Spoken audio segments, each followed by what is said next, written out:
Another month has gone by, and again, one of my patron donors, Chris, has asked me to watch a film on Netflix. So in March, I watched, per his request, the stop-motion animated film Hell and Back. Some of you would think to yourself, yeah, I kind of remember that coming out. Did that come out? And some of you are probably thinking, I have no idea what that is. And I do not blame you. It got a theatrical release, but it was a limited and short-lived one that got little to no publicity. The film was made by Shadow Machine, the same folks behind Robot Chicken, so there was definitely a lot of promise there for a funny adult animated feature. Sadly, it's not. I'm going to begin with a few good elements. For starters, the animation is top quality. The character designs on the demons are creative, and the production design of Hell obviously had a lot of imagination and hard work put into its look and construction. There's also a somewhat amusing and clever running joke where the demons torture people's souls by being mildly annoying, like having an escalator not work. That's about where the compliments end. I love the humor in Hell and Back are of the 12-year-old schoolboy variety, where they mostly say dirty things, hoping to get a laugh. But it's just trying to be smutty and shocking for the sake of it. As if to say, hey, we're making jokes about sex acts, and saying pussy a lot. Aren't we edgy? It does not help that I did not find the characters particularly likable or worth rooting for. Now I can see if that was the point, but we're still meant to want for the protagonist to save their friend and help their carnival back home. But they mostly got on my nerves. The film tries to make us care about this carnival closing down, but I felt no personal investment in it.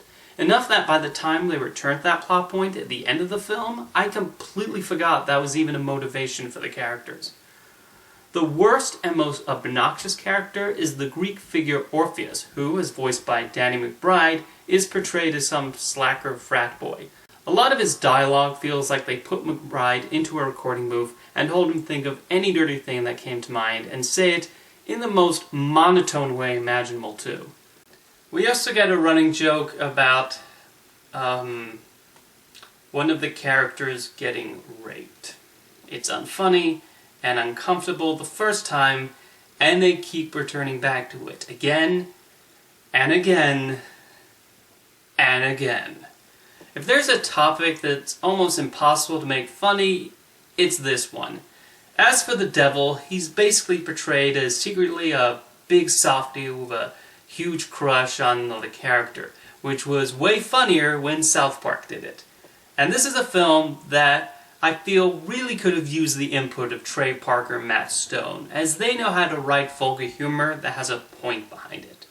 Even Robot Chicken, which on the surface level seems like it's just making dirty jokes involving pop culture intellectual properties, but actually does have things to say instead of merely going, haha, Gargamel said the F word.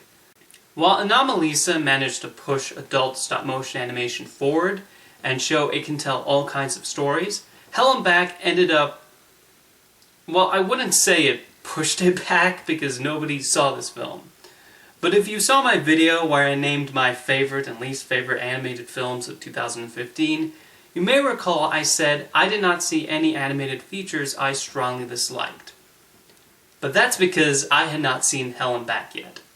Well, now I have, and I think it's the worst animated feature of 2015. Thank you for watching, and I'll see you next time.